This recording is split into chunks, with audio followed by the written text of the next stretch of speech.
Sekurang-kurangnya 3 maut manakala 11 lagi cedera selepas satu kebakaran besar berlaku di sebuah apartmen 21 tingkat di Bo Chong Don, Guanak, Selatan Seoul awal pagi Isnin. Menurut laporan media tempatan, insiden dipercayai berpunca daripada perbuatan khianat apabila seorang lelaki berusia lingkungan 60-an didakwa memulakan kebakaran menggunakan alat penyembur racun perosak yang diubah sesuai menjadi penyembur api atau flamethrower. Mangsa yang maut termasuk 3 individu yang dipercayai terjun dari tingkap untuk menyelamatkan diri. 5 daripada mangsa yang cedera kini dalam keadaan parah.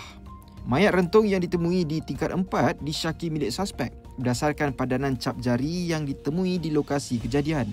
Pihak berkuasa sebelum itu menerima panggilan kecemasan yang melaporkan kebakaran selepas bunyi letupan kuat kedengaran. Laporan juga menyebut suspek cuba melarikan diri menaiki motosikal, namun pihak polis kini sedang menyiasat dan mengesahkan punca sebenar kejadian.